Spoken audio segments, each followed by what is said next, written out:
Welcome back to the renovation series. This week I've got a couple of things planned. I want to finish the floors in the master bedroom, get the skirting boards on if they arrive in time, and the main focus is trying to sort this damp issue out that's coming in through the roof. But first, I completely forgot to update you guys on the fact that I've had a full new roof in the extension. So just after I had the wall removed, the same people also did a full new roof in the extension.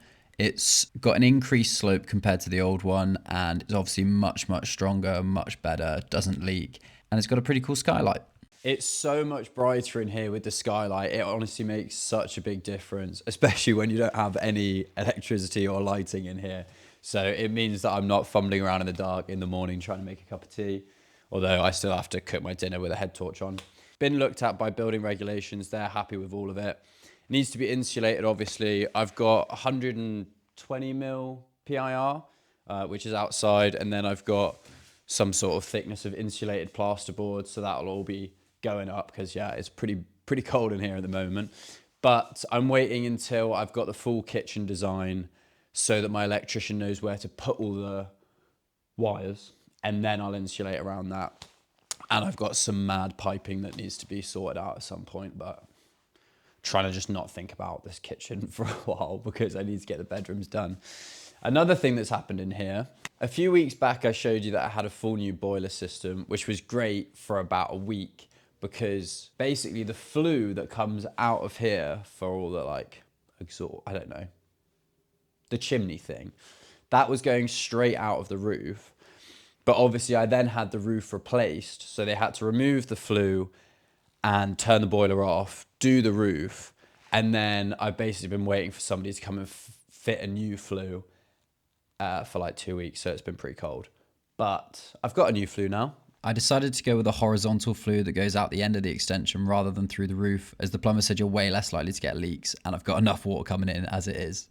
So I've got heating again, and I can shower, which is nice. I put the first coat of the Osmo Pollux oil on yesterday and let it dry. And as you can see, it is super wavy.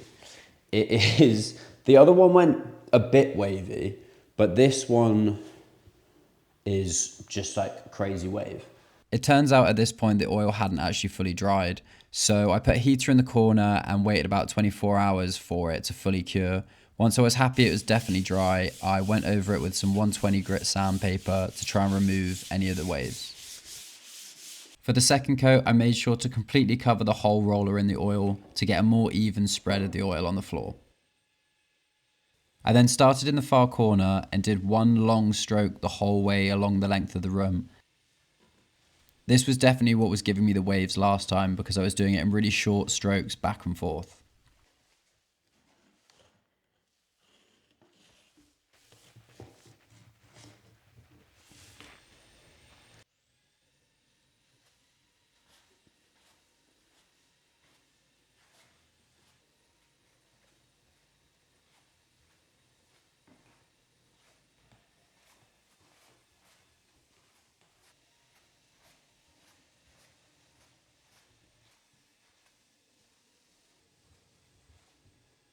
When I was done, I let it dry for a couple of days with the heater on. The floors are all done in here now and it's looking pretty good. It looks a lot better than the one in there ended up. Thank you to the people in the comments that left really good tips on how to apply the Osmo Pollux oil properly. It looks a lot better. You can kind of see a little bit of waviness from the first coat, but like it looks a lot worse on camera than it does in real life. Let's put it that way. So that's done, which is great. Just need to do a little bits with a brush around the edges. I'm waiting for the skirting boards to arrive. I didn't realize how long it took for skirting boards to come. I thought it'd be like 3 days. It's like, the place I was going to order them from was like 6 weeks. And I was like, that's ages. So I've ordered them from somewhere else and hopefully they're going to arrive next week. It's going to be an absolute nightmare putting them in here because the gap between the floor and the plaster over there is like 19 centimeters. Originally they put these wooden wedges in and then attached it to that. I might do that. I might glue some wooden battens to it. I don't know, basically. I know it's going to be a faff. I'm probably going to do the second bedroom first just because it looks easier. But the big issue in here is the damp. As you can see, still very damp in this corner. So I've had maybe 5 roofers come and look at the roof, and they all sort of wanted to do different things. The general consensus is water's coming in through the coping stones at the top of the parapet, and basically they want to cover it in some way, either with GRP, glass reinforced plastic, which basically just, well, I mean, the clue's in the name. It looks like plastic, and it looks really smart, to be fair, and most of the other houses that have been renovated on the road have this, but it was like $3,000, and I don't really want to spend another $3,000 on top of the $8,000 I spent on the roof. So I was trying to basically just think, like, how can I solve this problem? So I've basically got 2 options: pay $3,000 for somebody else to fix the problem, probably, or have a go myself. So we're up on the roof, and basically my thought process is, if I can fill all the gaps between the coping stones and any other little gaps I'm seeing, hopefully I can stop water getting in. It turned out that not only did I have huge gaps between the coping stones, but I had a thriving ecosystem up there. I used a chisel and a paint scraper to try and get rid of as much crud between these coping stones as possible, and pulled out all the plants. I mixed up some sand and cement and plugged every hole that I could see.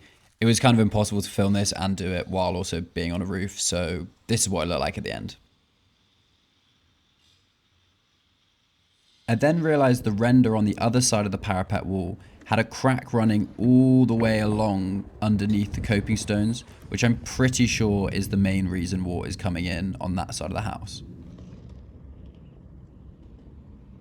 To fill this crack, I basically had to lie on top of the coping stones and lean over, pushing sand and cement in while blood rushed to my head.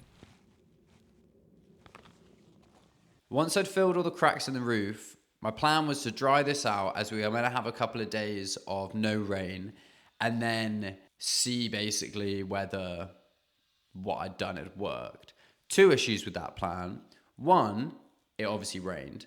And 2, it turns out that if you leave an electric fire in front of a wall for 2 days, it will destroy the plaster. Obviously. I'm really hoping this solves the issue, because if I can save myself $3,000, that would be a real blessing. But you can see now where the water is tracking down, like over the cement that I've put in, whereas before it was definitely tracking behind the render and all the way into the wall. So the fact that it's now literally going over and down the wall is a good sign. So fingers crossed, we might have just fixed this for free. Please, please, please, please, please, please, please. Some people were commenting in the last video about these tester colors that I've put around this room, and I still haven't decided which one. It's definitely going to be either the top one or the bottom one. To be honest, they look pretty different on camera to how they do in real life, so it's not really that helpful. But you've either got a sort of dark pink or a light pink. And in the morning, one of them looks too pink, and in the afternoon, another one looks too pink. I don't really know what I'm doing with color. I'm partially colorblind as well, so that really doesn't help. My sort of outlook is, if I just pick a color, I'm gonna paint it that color. If I don't like it, I'll repaint it. I've ordered some paint samples for the small bedroom, gonna go with a really, really light blue and white skirting boards, whereas in here, I'm thinking I'm gonna color drench the whole thing pink, I think. I think it looks really good. I might put up some Instagram pictures. My family tried to talk me out of it, but I think it'll be good. I think it'll be good. I think it'll be all right. Today's task is to paint, or at least start painting, this internal cupboard in the master bedroom. It's going to be like a wardrobe slash, I'm going to probably put a little chest of drawers at the bottom. So I'm going to paint the inside white, and there's a light, well, there will be a light at the top, so it's easy to see your clothes, is my thinking. I've got to do a mist coat first because it's all plasterboard, so you have to like seal it. But yeah, let's crack on.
After that mist coat, I did 2 coats of the white paint just on its own, and it's come out pretty nice. I'm happy with it. It obviously looks very white, but I think once clothes are in there and everything, it'll look good. Thanks for watching this week's video. Obviously, I have not got the bedrooms ready in times for Christmas, but the skirting board and architraves are on order. I've got somebody coming to fit the door frame, hopefully before Christmas, but probably not. And yeah, we'll hopefully very soon in the new year, we'll have these rooms painted and complete. I'm not sure if I'll be uploading another video before Christmas, but if I don't, have a great Christmas and I'll see you in the new year.